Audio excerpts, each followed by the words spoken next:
Hello again, grade 9 learners. In this third quarter, in our Arts 9 class, Module 2 and 3, we're going to study the sculptures, sculptor, and architectures of Neoclassical period. Our objectives stations of the lesson. Classify the characteristics of artworks produced in the different art movement. At the end of the lesson, the students should be able to identify neoclassical sculptors and the distinct characteristics of their famous artworks, illustrates an artwork applying the elements and principles following the art styles from the neoclassicism, and expresses the significant values of different art styles of the representative artists from the neoclassicism. Before we proceed, with our discussion, let's have first our pretest activity. You're going to read the statements below and write true if the statement is correct and false if the statement is untrue. The first question is, the word neoclassic came from the Greek word neos, meaning new, and the Latin word classicus. Jacques-Louis David is a renowned French artist whose paintings were into nudes, portraits, and mythological creatures. Third, Napoleon Crossing the Alps is an artwork of Jacques-Louis David. Fourth, Jean-Auguste Dominique Ingres was a student of Jacques-Louis David. 5. Jacques-Louis David was regarded as one of the finest old masters of his era. Now let's proceed to the neoclassical art period, sculptures and sculptor. Antonio Canova, a neoclassical sculptor, prolific Italian artist who became famous for his marble sculptures that delicately rendered nude flesh. He opened the idea for portraying discrete sexual pleasures by using pure contours with his mythological compositions. His sculptures. Psyche Awakened by Cupid's Kiss, a marble sculpture portraying the relationship of Psyche and Cupid. Washington, a life-size marble statue of George Washington done in style of Roman general by the Italian neoclassical sculptor Antonio Canova. This is a marble sculpture currently displayed at North Carolina Museum of History. Second is Bertel Thorvaldsen, a neoclassical sculptor, a first internationally acclaimed Danish artist. He executed sculptures of mythological and religious themes characters. His sculptures, Christ, a marble sculpture image of resurrected Christ, currently located at Thorvaldsen Museum. Lion of Lucerne, a sculpture of dying lion in Lucerne, Switzerland that commemorates the Swiss guards who were massacred in 1792 during the French Revolution. Now let's proceed to activity, which is the art production. You're to make or remake a neoclassical sculpture by Antonio Canova or Bertel Thorvaldsen by taking a pose like one. You can use things found at home as props to make your human sculpture. If the sculpture you wish to recreate has two or more subjects, ask for the participation of your family members to make it more fun. You can also search for more Canova Thorvaldsen sculptural works to imitate from. Remember to portray the emotion the sculpture is also trying to convey. Strictly no imitation of nude or undressed sculptures. For this activity, quality of artwork, visual impact, punctuality, and neatness. Let's proceed to the post-test of Module 2, I should say. Choose the letter with the correct answer. Number 1, the neoclassical sculptures aims at conveying moral message given below, except A. Heroism, B. Love, C. Patriotism, D. Virtue.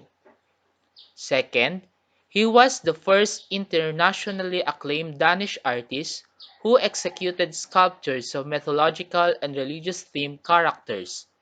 A. Antonio Canova, B. Bertha Thorvaldsen, C. Guillermo Tolentino, D. Francis Rude.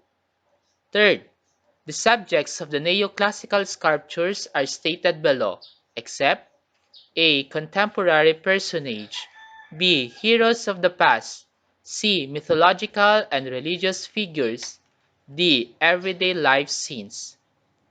Fourth, he was a prolific Italian artist and sculptor who became famous for his marble sculptures that delicately rendered nude flesh.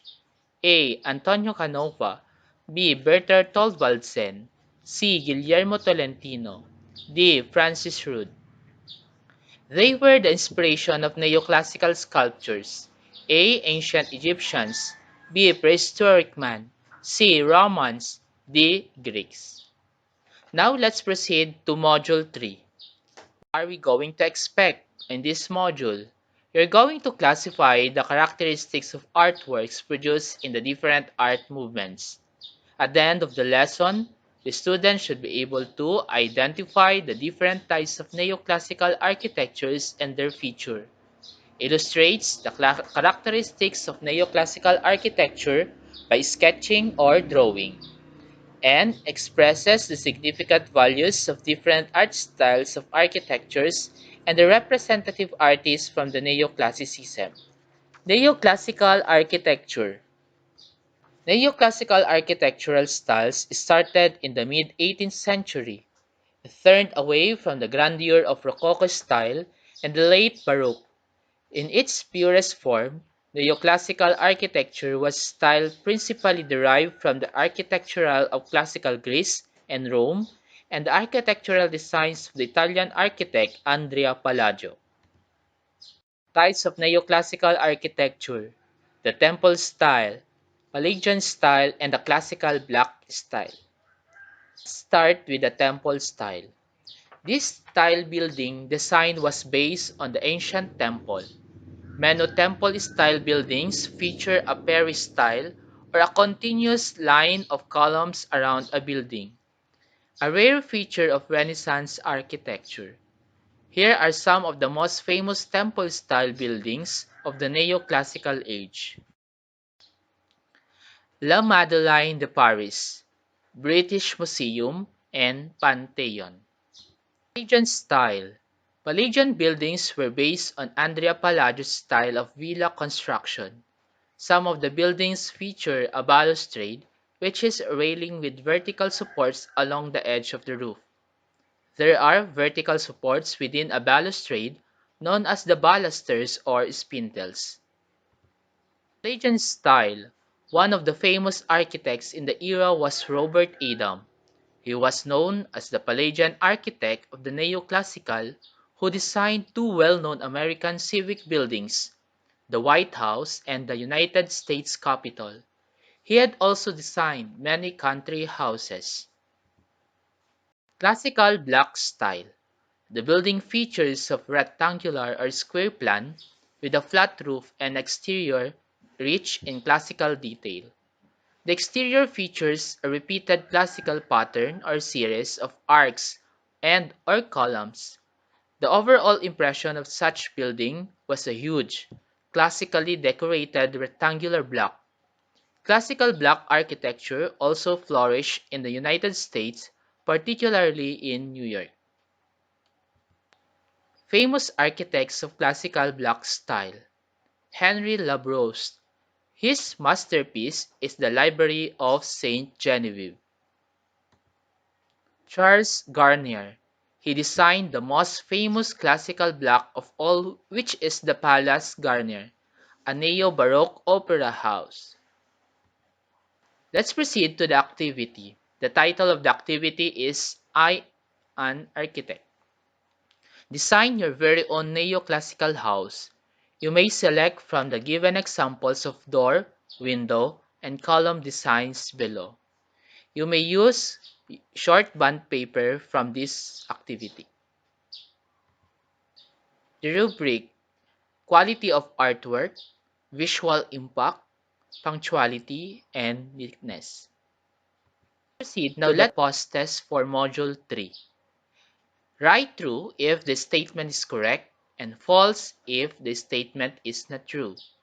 Number 1. The temple-style buildings were based on Andrea Pallagio's style of villa construction. Number 2. Classical block style is a type of neoclassical architectures with rectangular or square plan, flat roof, and exterior rich in classical pattern designs. Number 3.